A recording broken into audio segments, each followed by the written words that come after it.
A esquerda adora, né, cafetinar morador de favela. Usam essas pessoas depois de base eleitoral. Criam fortes núcleos operacionais pro crime organizado. Nós temos que desfavelizar o Brasil. Cara, morar numa casa sem reboco, fruto de uma invasão, numa área controlada pelo crime organizado, não deve ser parte da cultura de ninguém. Isso não é legal. Assim como as esquerdas brasileiras tomaram sua devida posição pra defender o Oruan, pra defender, no fundo, vamos botar aqui, o Comando Vermelho e o tráfico de drogas, agora estão indo a público pra defender a ideia de favela. A ideia de favela precisa ser defendida. E o melhor, neste caso aqui, diferente do caso do Oruan, como ele não desperta tanto medo assim na direita bolsonarista, alguns bolsonaristas vão entrar. E eu achei muito engraçado que não só o Intercept, mas uma parte da esquerda achou que isso foi coisa do Nicolas. Quando esse tema já é tratado pela gente, eu viralizei, eu tô com, somando TikTok, Instagram e Twitter, eu tô com quase 6 milhões de views. Um vídeo por um cara que não é exatamente viral, é bastante coisa, tá? E o Nicolas depois fez um tweet meio, vamos dizer, abstrato sobre o tema. Ele falou em termos gerais, eu fui bem mais específico. E o Intercept resolveu fazer aquela interceptada, tá?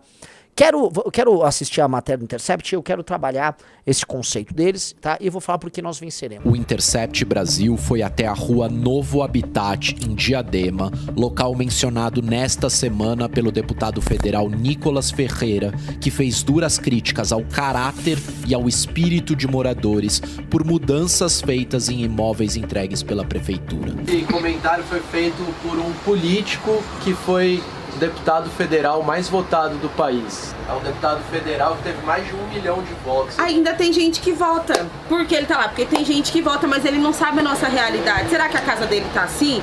Pode ter certeza que a casa dele tá cercada de segurança, a calçada dele tá maravilhosa. Os impostos que eles roubam da gente, tá fazendo a casa dele. Nicolas não foi Alguém o fez um único. comentário no Twitter, tá? Sobre pessoas que ficam conversando, batendo palma, né? É um saco, realmente. Vamos lá. Centenas de publicações com milhões de visualizações e milhares de comentários humilharam e até desejaram a morte das pessoas que você tá vendo no vídeo. Mas nesses últimos 15 dias, ninguém foi ao local ouvi-los.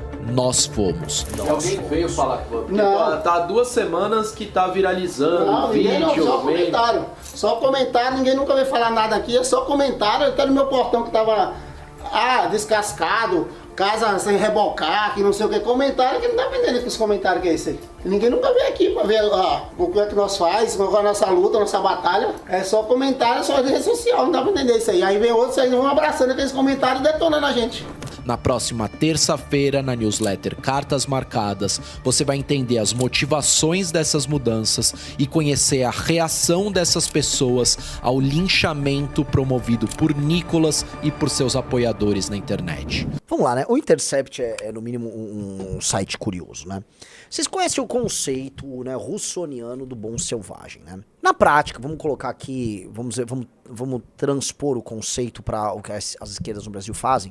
Você tem uma massa de pessoas no Brasil, as pessoas mais pobres, que elas são usadas como, vamos dizer, seres que possuem muitos direitos. Ah, a Constituição garante o direito e nenhum dever.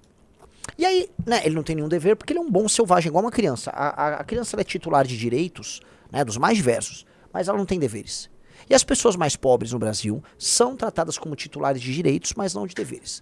Basta, porém, começar a ganhar algum dinheiro, aí o Estado olha para ele e fala, não é mais bom selvagem não, eu vou tirar alguma coisa dele. Mas enquanto a pessoa está nesse estado de pobreza, em que ela é passível de ser utilizada por causas políticas diversas, e utilizada como massa de manobra, ou ter seu voto comprado na próxima eleição, aí ela entra nesse status. E foi assim que o Intercept foi tratar. Ele foi tratar dessas pessoas como pessoas que são titulares apenas de direitos. Tá ok? E é importante a gente colocar isso. Veja, a pessoa, a moça, ela faz um discurso, e é importante a gente voltar ao discurso dela, vinculando isso ao... A moça, ela fez esse discurso aí, e ela vinculou isso à ideia de impostos, né? E assim, a gente precisa entrar nesse assunto, porque naturalmente o Brasil é um país que tributa demais, inclusive essa moça, ela gasta boa parte da sua renda, não sei qual é, pagando impostos, né? Porque ela paga os impostos no consumo. Mas veja, ela é uma pessoa, em certa medida, tratando dos problemas sociais do Brasil, que teve sorte no sentido de ser atendida pelo Estado para ter uma moradia. Porque milhões de brasileiros não tiveram esse privilégio. Os programas de desfavelização no Brasil, eles são claudicantes e raros. O caso dela é um caso muito especial. E por quê? Veja, ela participa, não sei se o Rizzo consegue levantar as imagens, ela participa de uma invasão absolutamente ilegal, clandestina e imoral. Ela e um grupo de pessoas, de maneira combinada, porque não foi uma pessoa, foi um grupo de pessoas, resolveu invadir uma calçada que fica no entorno de uma fábrica. Eles invadem a calçada, invadem o terreno com grama atrás, eles se apropriam, então, de uma área que era pública e talvez uma área privada atrás, e fazem barracos absolutamente insalubres. Absolutamente insalubres. Conforme a matéria do Estadão atesta, eles decidiram não sair de lá. Então o poder público chega lá, ó, nós vamos sair, remover vocês aqui. Não vou sair. Não vou sair. Tá aqui a matéria, ó. A matéria, ó. Cadê? Conforme a matéria do Estadão, isso é claro, eles foram convidados a sair. Foi oferecido moradia em outro lugar. Eles. Aí veja, a prefeitura de Diadema insistiu. A prefeitura de Diadema foi lá e falou: ok, eu vou pegar então o que tá errado. Vou pegar algo errado, que é essa construção numa calçada. Eu vou fazer um recuo e eu vou construir uma casa com uma arquitetura específica. Chamaram lá uma urbanista. A urbanista fez o projeto e fizeram um mini condomínio de casas com 2 quartos. Ou seja, tem sala, tem cozinha, tem 2 quartos e tal, para atender essas pessoas. Ou seja, o Estado, através de impostos, deu casa para essa pessoa. Essa pessoa, deixa eu colocar, essa pessoa teve um presente oriundo do Estado que milhões e milhões de jovens trabalhadores no Brasil não têm. Quando eu falo jovens trabalhadores, eu tô falando pra você que eventualmente tá me assistindo. Você que tá me assistindo, ou você mora com os teus pais, ou você paga aluguel. Eu queria saber o seguinte, olha só, abre uma enquete aqui no chat. Quanto das pessoas aqui moram com os pais, pagam aluguel, ou tem uma casa própria? Faça essa enquete agora, Riso. Essas pessoas que são, vamos dizer, a maior parte das pessoas economicamente ativas do Brasil, não dispõe desse privilégio de ver o Estado lhe dando uma casa. E lhe deu uma casa muito decente. Eu, pessoalmente, moro num apartamento e tenho 1 quarto. Eu moro num estúdio. E não pago barato por morar no estúdio. Muitas pessoas vivem assim. Apartamentos pequenos. A esta pessoa foi dada uma casa e ela exigiu que a casa ficasse situada naquele lugar que eles fizeram a invasão. Foi dado. E aí eles... pera... A casa não está atendendo o meu interesse. Veja só, põe na tela, ó. Os sobrados que viralizaram são chamados de casas cubo pelas dimensões e o formato. Foram projetados pela arquiteta Fabrícia Zulin, então na prefeitura, hoje professora na Unicamp.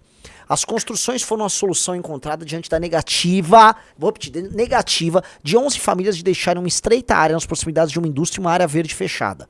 Ali viviam há anos em barracos improvisados com madeira e materiais diversos. Ou seja, eles viviam em barracos de madeira e materiais diversos. A eles foi dado uma casa. E eles falaram, não é o suficiente. O que eles fazem? Eles reiniciam o processo de apropriação do espaço público, tomam as calçadas, com construções ilegais, chance de cair, e voltam a construir. E voltam. Jogo que segue. A maior parte das casas sem acabamento. Destrói o espaço público, fica aquela coisa que não é, que é rua de periferia que não tem calçada, porque a ideia do espaço público, a via pública de circulação, não existe. O poder público se faz de louco e o jogo segue. E aí a pessoa que é uma privilegiada por ter recebido do Estado algo que a maior parte das pessoas, faveladas ou não tem direito, ou não tiveram o privilégio de ter, que é uma assistência do Estado para ter uma casa própria. Aí ela, não, mas eu quero ouvir minha versão. Você não tem uma versão pra dar. Você sequer comprou a tua casa, você invadiu um terreno, não quis colaborar saindo do terreno que você invadiu, te deram uma casa, você subverte aquilo e acha que você não pode ser alvo do escrutínio público. Dica, você pode. Dica, você deve. E dica, que bom que as pessoas estão falando sobre isso. Que bom, por quê? Porque nós, no Brasil, aceitamos a ideia de que a favelização mental é uma coisa bacana. Não, favela é um negócio legal. Favela é um negócio, sem... Não é legal, é aquela coisa aquela Regina Casé, aquela coisa meio...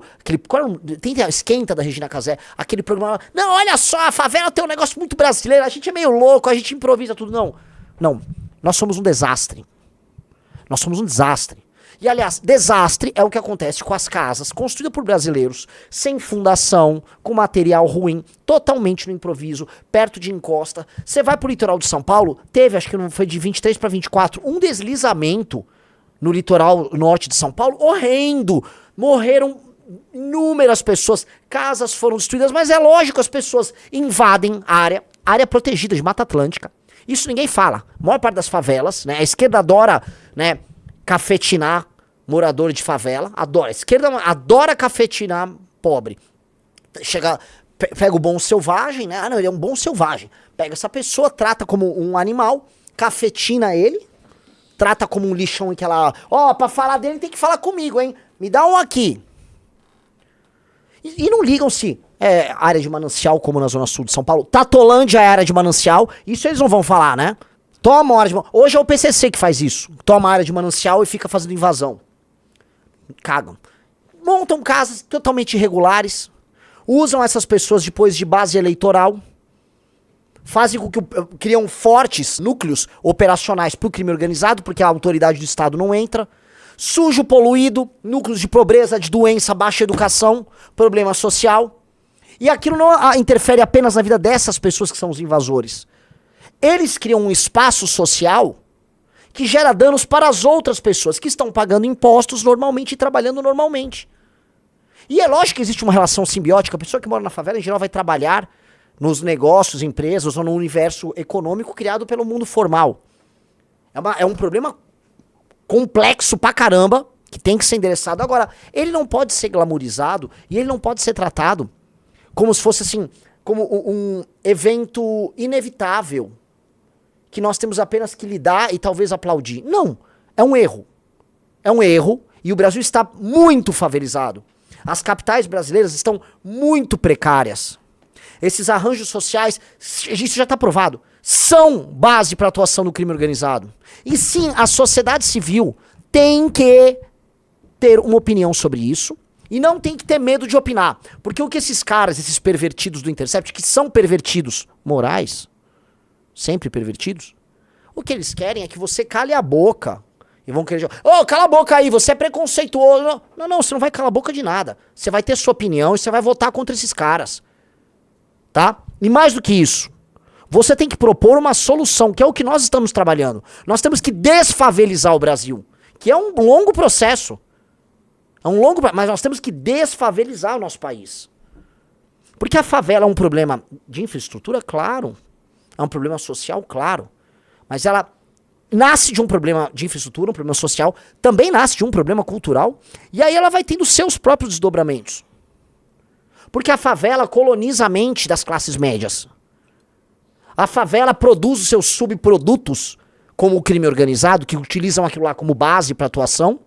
E aí, cara, a favela é o lar da moto e do carro roubado, que é desmanchado. A favela é o lar da atuação, de onde ficam escondidos boa parte do aparato operacional do crime organizado, as bicas em que a droga depois é fornecida para os outros lugares. A favela como instituição é um lugar que tem que ser desconstruído. E nós temos que trazer soluções das mais diversas. O que não dá é pra ter favela. Porque não há como ter um país sério com favela. Não há. A favela é uma coisa que assusta as pessoas. E você não pode perder sua capacidade de olhar pra uma favela e falar, cara, isso aqui é assustador. Isso tá errado. Isso é um fruto de um erro no passado e ele tá errado até agora. Nós não podemos, eu vou repetir aqui, nós não podemos naturalizar como nós já naturalizamos a ideia de favela. E uma das coisas que o Rio de Janeiro, tá? E aí aquela elite maldita que tem lá, a Rede Globo, aquela gente maldita, tarados, pervertidos, vagabundos, safados, imorais de toda sorte, fizeram ao longo de décadas. Foi você crer que isso é parte da nossa cultura. Cara, morar numa casa sem reboco, fruto de uma invasão, numa área controlada pelo crime organizado, não deve ser parte da cultura de ninguém. Isso não é legal. Vamos acabar com a ideia de favela. Vamos acabar com a indústria da favela. Nós precisamos fazer isso. Isso é uma demanda civilizacional do Brasil. E você vai ver... Felinos de todo o mundo, univos.